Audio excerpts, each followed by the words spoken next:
Hello Riders, स्वागत है आपका एनएन मोटोगियर की एक और वीडियो में। तो आज इस वीडियो में हम आपको दिखाएंगे royal Enfield shotgun 650 exhaust bye silver stallion performance installation process, जो कि एक कस्टमर का रिक्वायरमेंट है। तो आफ्टर इंस्टॉलेशन हम आपसे कस्टमर का जो ऑनेस्ट रिव्यू है वो भी शेयर करेंगे। तो इस वीडियो में एंड तक बने रहिएगा। चलिए वीडियो को स्टार्ट करते हैं।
तो इंस्टॉलेशन प्रोसेस कंप्लीट हो गया है। तो आइए आपसे सबसे पहले मिलवाते हैं हमारे कस्टमर से।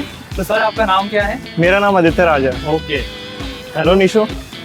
तो सर आपने जो हमारे साथ एक्सपीरियंस गेन किया है, जो भी आप कस्टमर से शेयर कर दीजिए कि आपको सर फर्स्ट ऑफ ऑल कैसा लगा इंस्टॉलेशन प्रोसेस? सबसे बेस्ट चीज़ ये है कि यहाँ पर जो भी इंस्टॉलेशन प्रोसेस वगैरह है ना, बहुत स्मूथली हो गया, विदाउट एनी स्क्रैचेस और जो बाकी चीज़ें होती हैं ना। ओके सर, जो इंस्टॉलेशन में प्रॉब्लम्स आती हैं या ये सारी चीज़ें। ठीक है। अभी सर नेक्स्ट आपको ये पूछूंगा कि हमारे स्टोर का जो ओवरव्यू है वो आपको कैसा लगा? नहीं, बेस्ट है। जो भी मेरे को प्रोडक्ट्स वगैरह चाहिए थे, विंडशील्ड वगैरह के बारे में या एग्जॉस्ट मेरे को जो सा चाहिए था, सही टाइम पे अवेलेबल करा दिया आपने, और डिस्काउंट्स वगैरह भी बहुत अच्छे मेरे को मिल गए। Okay, thank you so much sir. आपसे यही पूछना था। तो आप लोगों ने भी सुन लिया, तो जल्दी एनएन मोटोगियर पर विजिट करिए, अपना जो राइडिंग गियर्स है, एक्सेसरीज है, एग्जॉस्ट वगैरह परचेज करिए, आपको बेस्ट डिस्काउंट प्रोवाइड करेंगे और इंस्टॉलेशन फ्री। ठीक है, मिलते हैं नेक्स्ट वीडियो में। बहुत जल्द, तब तक इसका ख्याल रखें। Don't forget to like this video and subscribe to our YouTube channel because it highly motivates us for make more content for you.